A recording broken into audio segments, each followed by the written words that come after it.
the newest genetics. Horticulture, you heard it here first. Speaking of genetics, Richard Michaelis joins us on the program from the Michaelis Corporation. Richard? This is our title sponsor. You don't do that to the title sponsor. Just trying to work him into the show. Yeah. How's your genetics there, boss?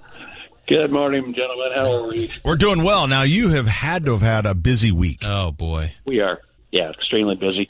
We're still out there moving around, so we've had lots of frozen pipes, sprinkler heads going, house fires, and it's all because of this severe cold weather. So we've been busy. We have been busy.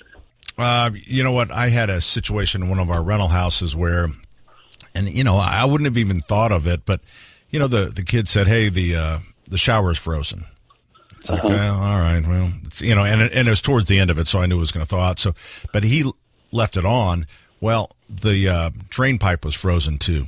So the shower came on, and then water went down. You know, then water's piling over the shower pan into the crawl space. So what a mess. You don't think of those things.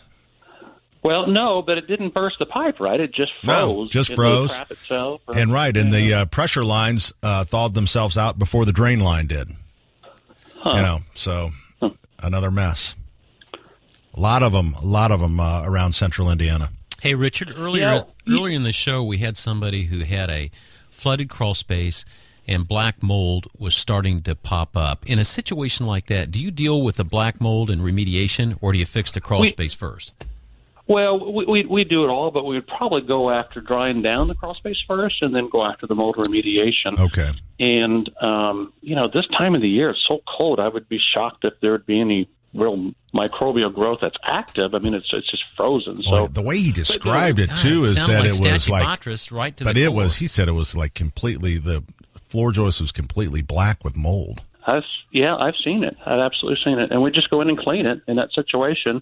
But we all know you've got to stop, you know, you got to figure out what the source is and correct that, or it comes right back. So that's the key in any of that type of remediation process or program. So do you have one crew that does that, or is everybody trained to do that?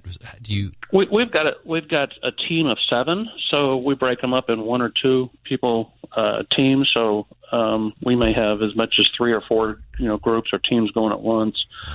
And we call it all hands on deck. So when we get busy like this with this swing in the weather and the amount of services that are requested, we'll have project managers, we'll have estimators if they're doing anything more than just, you know, maybe picking up debris or delivering some of the equipment to the teams that are out there. Right. So that's, and we're still, that's the beauty of a small business. I mean, you guys can move and you can react quickly to situations. So it doesn't matter whether Kathy is in accounting right now. She's a truck driver bringing equipment to the job site. And maybe talking like a sailor. Yeah. So we're near capacity, but we're still capable of helping today, even if somebody needs help or tomorrow. So.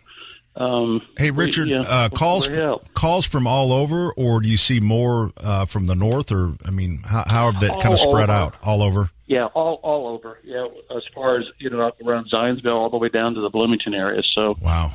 It seems like it's just all over.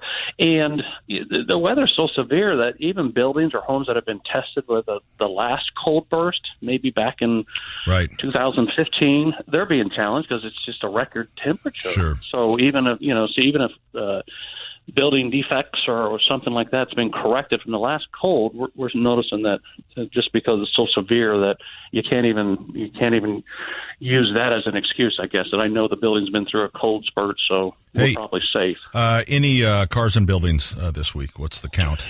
You know, I don't think None? so. Okay. Yeah, maybe I don't think you would think so with the ice and the snow, but I don't recall any coming through. Could be the tires are slipping on the ice. So they can't fully get enough ahead of steam to get inside the building. Exactly. Good point.